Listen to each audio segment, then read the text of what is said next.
Since we got you here, Salaam Remi, we got a game that we do. Uh-oh. And it's called Battle of the Best. Okay, you're rich, you're famous, and you're probably pretty good at what you do. I'm gonna show you how great I am. But we want to know who you would pick between the greatest matchups of all time. It's the Battle of the Best on Sway in the morning. That boy is good. Yeah, so you gotta pick two names, Khaled. Yeah. Khaled. Salam. Khaled is one of the names. Salam. So we put a bunch of producers, past and present, in a bag, and you pick two at a time. You can give your opinion on which one you think would be the reigning champ.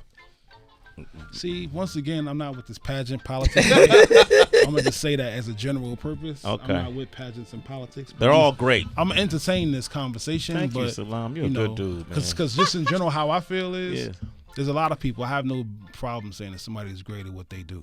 Okay. Absolutely. But they're not great at what I do. It's a different thing. You know Think about that. That's deep. So they can walk with that. I say that too. Okay, so do I announce them as I pull them out? Yeah, go ahead. We have the Neptunes, Chad and Pharrell. Okay. Duo. Next Versus. That's Yikes. Lost Professor. All right, cool. See, and it's different when you know the people. So on top of that, now you like they both in my phone right now. Like, so how we gonna deal with this? So what are you asking me? What's the question again? If you had to pick, it's a kind of a broad question, but if you had to pick one to celebrate, to do what? To reign as the champ. But see, you said you're going to entertain this. I am, but I'm asking. But I have to get more specific. Who, in your opinion, has made the greatest impact, and not based on commercial success, just contribution to music culture? Okay, that's not good for you. Don't want to do that either. All right, okay. I can tell you exactly why though. They're two different things. Or if you want to put their discographies up against each other. Oh, see, that's different. Okay. So, all right. First of all, I'm going to give those who need it, which hopefully a lot of people don't, but I'm going to give those who need it a Lost Professor lesson real quick. Okay. So, Lost Professor, number one, is the first person to really take Nas in the studio on a serious level. Without Lost Professor, there is possibly not the same level of Nas. So Lost Professor took Nas to Rakim sessions when he was producing stuff for Eric B and Rakim. Lost Professor took Nas to Kool G Rap's house when he was working on Kool G Rap albums. Nas got to put eyeballs on Rakim and Kool G Rap as they made records, being the backgrounds on certain records, in the crowd. So when Nas comes out as the 90s version of 80s icons, Rakim and that, it's because of a producer named Lost Professor, who also was the first person to put Nas on wax on his record Live at the Barbecue. Mm-hmm. Who on top of that, as far as being a producer, that also shows that he had an eye for talent and was able to elevate somebody to the point where he produced Halftime, Nas's first song on Columbia, and Key Records on Illmatic. So this is Lost Professor giving us a Nas. Okay. So that's his discography. Outside of that, and Main Source and things he's produced, like Rich is a Boy, he hasn't had as many records, but the people who he brought through the door, Rakim, Nas, they impacted culture in a way where I think there'd be holes in the 90s if there weren't Lost Professor and Nas. Okay, so here's the approach. You're going to have you pick and tell us what you think make those producers great. So that's fair. Okay, instead of putting them up against each other. Because I'm not with the pageant life. Okay. We don't do Salam said that 4 times. no pageant business. Okay, the Neptunes. We're not into that. Okay. All right, cool. The Neptunes. All right. Once again, the Neptunes. And now when we saying the Neptunes, not just Pharrell. No, the Neptunes. Because there's been periods when it's just been Pharrell and not necessarily Chad. The Neptunes have done a lot, of course, from Pharrell coming out of the VA area, being a part of the Rump Shaker and the SSWW, WVV, in that space, nonstop. What they were able to do was to be a part of when a sound actually was able to propel people into stardom. Besides Super Thug by Nori, which you listen to that, what kind of beat is that? That's like a whole nother level that helped pull Nori from just being what you thought was going to happen into a whole nother space.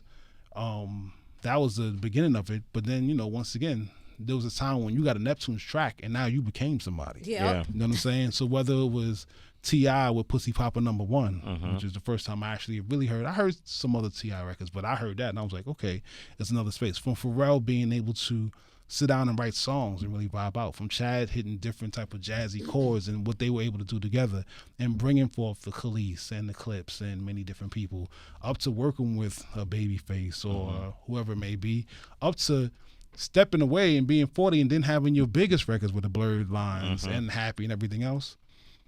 I don't think there are many. Neptunes are more on the line of the impact, but then broader because it had hip hop of a LA and Babyface or Jam and Lewis in a different way. Okay. All right. You know what I'm saying? So I would put Neptunes in the space where Jam and Lewis were able to do many things. Neptunes definitely took their generation to that other level and continue to. Salaam Remi, do some more, man. This is good. This is actually really And to give ODB a massive single as a solo artist that people didn't think his solo project would be what it would be. Exactly. And the fact that, once again, once you got on a Neptunes record at a certain time, you were lit. Like, you just get a Neptunes record, period, because the sound of what they were doing was there. And then Pharrell knew how to pull out them phrases. Yeah. Drop it like it's hot. Justin Timberlake. I'm also mentioning that this bag is very glittery and the bedazzle, goldy. baby. You don't You like like that, it? baby? It's That's nice, go, but I'm pick just up the gold, baby. I was trying to give people a visual. Right, You since know what I'm they're saying? It's a listening. gold bedazzled bag. So just know all these names. It's like, Yeah, man, solid gold, I feel baby. like Why you Rich speaking is like a like- pimp, yo? No, baby. The 70s. Not a pimp, not a Oh, pimp. baby. The all 70s. that. So I'm- A little bit of shine right I there. don't think I've been on a game show before. This is good, man. Cool, Salaam. You got pushing you to areas you haven't DJ been. Quik. DJ Quik. Ooh. All right, that's another one. Okay. All right, cool. Now, once again, a lot of people don't know Quik as a producer, as an engineer, as far as the Sonics. Know me working with Terrace Martin recently and him telling me even more Quik stuff than I knew already. Quik has definitely been the whole nother level since, when was he on Profile? Was that the 80s or was it like 1990 or so? Early 90s. He was Maybe like late, Late 91. 80s, early 90s. What was the twin group that he had? second to none. Second to none. Like, Quik has been pushing the sound forward differently in a way from Dr. Dre, but actually being hands-on in the studio. The stuff that he had with Raphael Sadiq, all that different stuff. I think that Quik is almost like Is that Lucy Pearl? Yeah, Lucy Pearl. what's the Lucy Pearl? Right. So as far as I'm concerned, I see DJ Quik as somebody who is almost like a generational leader. Not only, like I said, Dre is Dre for the West Coast sound, but Quik is also somebody who put hands in and definitely inspired a whole nother level of musicians and MCs and brought something forward differently from Dre, because who was the one he had with AMG? AMG Jigaboo Can Pie. we work? Yeah, can we work? work? Yeah. That was my last joint off the top That of my head. was the banger Exactly. right The Fixers. The Fixes, that's what yeah. it was, right? Exactly. Yeah, So that was I dope. loved all that type of music. But once again, I look at Quik. Sugar-free. I look at Quik as somebody who sonically helped push the game when people didn't even realize he was doing it. Because sometimes it's about who's actually in the back making it work, and then how everybody else around you. When you get a great record, what I love about the times when I was taping stuff off the radio is it wasn't just Marley Marl making New York sound. It wasn't just, Bomb Squad. It was Howie T. It was King of Chill. It was all these different people who had records that were coming out 2 or 3 at a time, but they kept the environment up. You know what I'm saying? It can't just be, the Warriors. Okay, it's great. But now when you got 5 teams around them that's really shooting and you don't just think it's one person winning, now the community's better. DJ Quik made the music community better, period. That was so well What said. the hell? Man, do one more. Come on, man. one Just more. come on, One more. Salaam. Let's put two. One more, I'm man. looking at His bag sideways. Come on, baby. Just do one more, baby. Come on. Stick your hand in the gold. Stick your hand in the gold. Go, baby, go. Here we go. Kanye West. Kanye. Okay. All right, cool. Okay. Once again, somebody who's pushed the envelope forward from the times when Kanye came up. There can't be questioned. There's a Kanye West era that happened. His perspective on.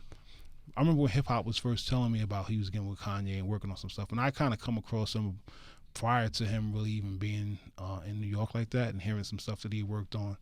But when it comes down to it, it wasn't just his focus on the beats, which he was totally into. It was also on the lyrics and how the songs were coming across and being able to create a vibe and a sound. Even to the point where, he's one of those people that will mix a record 20 times so he gets the one that he wants and always making a statement with it. And I think there's so many records and artists that, were able to happen because of what Kanye's done. I think this generation is aware of Kanye because it's within their time span. They don't have to get the history lesson going all the way back. But it's definitely a situation where working on what needs to happen. You know, like I said, what can I say? It's Kanye West. It's Kanye West. You already know. It speaks for itself, baby. It speaks for itself. You're clear on that. Okay. That was almost self-explanatory. Okay, so you want to do another one because of that? Right. That was easy. All right. Here we go. Okay. I'm gonna tell you right now, it's the last one. Okay. This is the last one. This is the Yeah, last one. man. Come on, man. We can't. I'm not cheating. Let's stretch our friendship, Rich. See if we get too much. Nah. Here we go. Pick your poison, brother. But we did New York, Chicago, Virginia, Compton. Yeah, What this we is a got great now, tour. Salaam? Ooh. RZA. That's a good one. That's a good one. Whoa. I'm just saying. And Take once your again, time with it. and see that. And my point is, if you put all of these people in one category, Large Professor, Neptunes, DJ Quik, Kanye West, RZA, four of them don't need to go home feeling like the one person was better than them. Yeah. Right. So once again, RZA, did what he had to do. He broke the rules. When he was on Tommy Boy, and it was Easy Mo B, I think, produced some of his stuff. Did he produce "Oh I Love You, Rakim"? I think he did. Rakim. But Mo B, what up, Mo B? What up, baby? What up, Mo? You know what I'm saying? So at the end of the day, RZA was able to break the rules, come up with his own energy, come up with the way he was sampling. Not only that, business-wise, break it down, figure out a way to make it all happen. Find 9 MCs that he wanted to be. We're going to be the best people out here. Break them with separate albums, create our own lane for it, and then have the mind to really build an empire around it.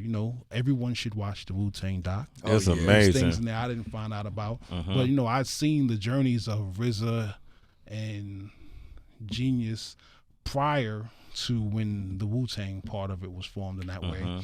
Seeing them on their different And labels. ODB, yeah. And ODB I hadn't really seen until Wu-Tang, but of course they were around. But I'm just saying I'd seen them when they were on their prior deals, when Genius was on Cold Chillin'. I met him then. And then, Mathematics, I went to high school with him. So, in 1985, we both graduated Edison in 89 in Queens. So I went to high school where he was DJing and, he was part of a True Force crew and different things. Before he was even enlightened, I knew him like when we were coming up and doing little music, and then his people lived on my block. At the end of the day, RZA, second to none. You probably get some new RZA music with some dope people coming this summer that might bang you in the head, but I ain't say nothing. Oh, we just gave us some game. That's My partner King Tech is one of the music supervisors on the Hulu is doing a Wu-Tang Clan series, and Tech is on that, so I got some inside on that as well. There we go. Salaam Remi, ladies and gentlemen. Woo, we put them to work today, baby. You got the EP Box Talk that's out now, and then you got the project with Terrace Martin too coming, right? So I'm trying to lay them out week by week so I don't step all over the whole summer and overwhelm people. Because when I tell people everything I'm doing, they be looking like, "Yo, for real? What are you doing? Like, how are you doing this?" But yes, this Friday will be EP North Side of Linden, West Side of Slauson. Myself and Terrace Martin, once again, my creative processes come through the crib. Let's talk. It's mango season. I gotta get y'all some mangoes. I need mangoes. Come on. He got mangoes in his backyard. Yeah, at the hotel. I got like 50 pound of mango. Man, bring up in my grip. Yes. So anyhow, Mango business. but at the same time, So basically, Terrace came through the crib. It was mango season. He was eating mangoes and lychees, and we was chilling. He's like, "Man, I just want to see what happens." And we jammed. It was just the whole EP is just him and I playing musical chairs. We put out one song, Carrot Juice. Terrence is playing drums sometimes. I might play drums, and then we switch. He play keys, I play keys. He's playing horn. We just vibing out. But within that process, we came up with, it feels like a hip, his productions between what he did with Snoop and YG, and then, of course, To Pimp a Butterfly, him also playing on the road with Herbie Hancock and doing his Sounds of Crenshaw and all his other stuff that he does. And then me just being happy, play what I feel like it in my house, musician type dude. We got a really dope instrumental EP that's in the jazz vibe. I don't even want to call it jazz. I don't want to even call it nothing else, but hip-hop cats doing what we love musically, and I'm putting it out instrumentally because once again it's Black Music Month. I'm all about black culture. That's a question Karis Wynn asked me when I was at the Madism section. I produced a couple tracks for Channel Live that had a vibe. Big up Tough and Hakeem. I seen them both this month. But basically, Hakeem got a new project too, I think. Exactly. He has one out right now. I think it's coming. But basically, he was looked at me. He's like, "So, are you a jazz beat specialist? Do you specialize in jazz beats?" He sounds nah. just like him, Why too. you say it like that? I specialize in black music. I just had to shut him up real quick. He's Yeah. like, checkmate. Yeah. So it was just hard to shut Harris. Yeah, you can't. That's Yeah. very, But that's I rare. said, nah, I specialize in black music, and he was like, oh. And I already knew. I was already 2 steps ahead. What do you mean black music? Well, rock and roll is black music. This and that. Like I was already. You KRS knew it. I was ready to KRS One him in front. All right, cool. But that was that's the fat kid in me. You always make jokes for what somebody might say, so you already 2 steps ahead. Like I dare you to say something slick. Dare you. Anybody that really know me, they know not to play. They don't play. Nah, they don't play. Okay. They be like, don't get him started. Oh man. See, I can't deal with you. Jokes. Right. Well, that's what it is. But basically, this Terrace Martin this week, and then in the next month, you will get a dope reggae project with me and another icon. You get some more hip hop, banging, a lot of R&B, some classic dudes, and also a lot of African inspired music. That's what's up. So between here and July, it's nonstop. Every week, I'm back with another project, dancing on your head. Salaam Remi dancing on your head, kid. Yes, but this Yeah. week, Box Talk. Box You Talk get that right now with Joel Ortiz. Box Talk hoodies on the websites. Box Talk everything, vinyl, dance cassettes. Big fun. If you enjoyed this conversation, man, we're gonna have this on our podcast too on Pandora. Exactly. But you can hit up Salaam too directly on his social at Salaam Remi everywhere. You know, my Instagram's a video channel. Little tidbits of life that you probably need to catch up on. Yeah, you post a lot of those classic performance moments that I love. I don't know how you dig them up, but you always pick the right ones. It's just the ones I feel, that's what I'm sharing. Okay. That's what I'm sharing. Salaam. Inspiring. You spell it SALAAM. REMI. All right. Thank you, brother. I appreciate you, man. Thank you, bro. Absolutely, man. Thank you, Rich Knight. You want to hang out a little bit? Yeah. We're going to be talking with the cast of Shaft a little later, man. Oh, really? Yeah. I have some interesting questions. I'm sure you do. Count, boy.